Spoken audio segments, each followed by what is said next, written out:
Hipatia de Alejandría, pionera científica.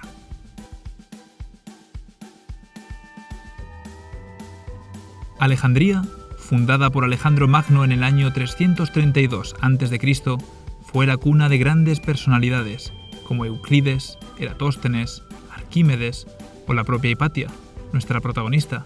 Su gran biblioteca estuvo considerada como una de las más importantes y prestigiosas de la antigüedad, creada en el siglo III a.C. por el fundador de la dinastía de los Ptolomeo, Ptolomeo I Sóter.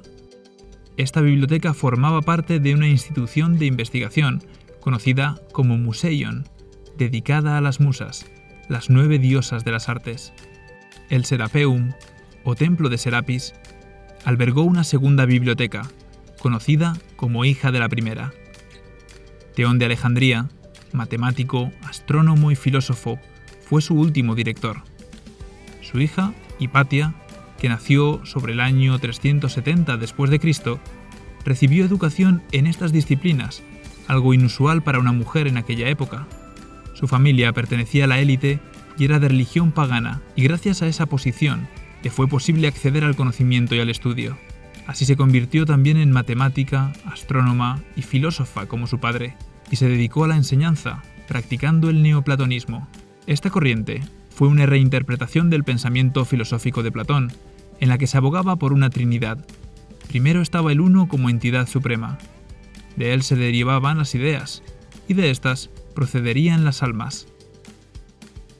Considerada como una pionera de la ciencia, no queda constancia de la obra de Hipatia, y la mayor parte de su vida se ha podido conocer a través de sus discípulos. Entre las fuentes más fiables se encuentran las del obispo Sinesio de Cirene, alumno suyo, las de su coetáneo, el historiador Sócrates Escolástico, o las de la Suda, una gran enciclopedia bizantina del siglo X.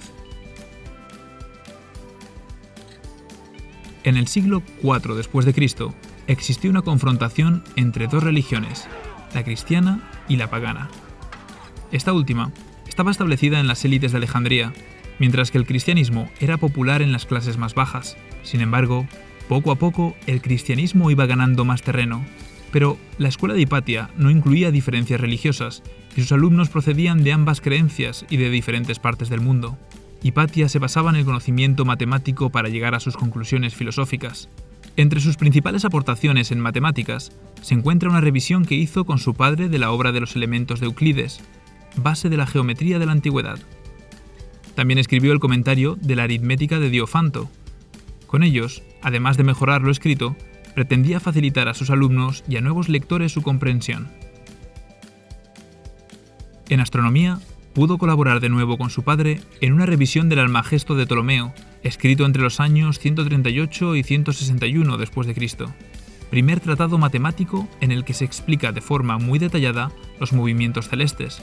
Sus mejoras afectan a los cálculos del movimiento del Sol que Ptolomeo había escrito. La alejandrina propuso el año sótico, tiempo que tarda el Sol en pasar por una estrella fija, llamada Sirio, como mucho más preciso que el que promulgaba Ptolomeo, el año trópico, que es el tiempo que tarda el Sol en volver al mismo equinoccio. Hipatia seguía la tesis del heliocentrismo, que promulga que la Tierra y los planetas se mueven alrededor del Sol, contra el geocentrismo, que sitúa a la Tierra en el centro del universo. Siglos después, sus ideas pudieron influir en Copérnico. También mejoró el diseño de los primeros astrolabios, que eran instrumentos que determinaban la posición de las estrellas sobre el cielo. El suyo era plano y estaba hecho en plata. Asimismo, se le atribuye la invención del hidrómetro, un aparato para determinar la densidad de los líquidos sin tener que calcular su volumen y masa, utilizando para ello el principio de Arquímedes. Según Damastio, filósofo pagano del siglo VI, la maestra alejandrina era de naturaleza más noble que su padre.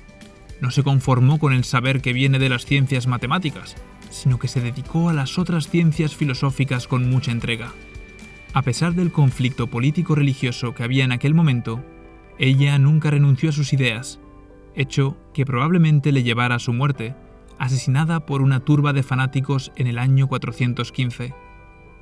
Se dice que su forma de morir significó el fin de una época y el principio de otra, ya que fue como atacar el valor del conocimiento. Desde entonces, Hipatia es considerada un referente como pensadora, maestra del saber y una de las primeras mujeres científicas de la historia.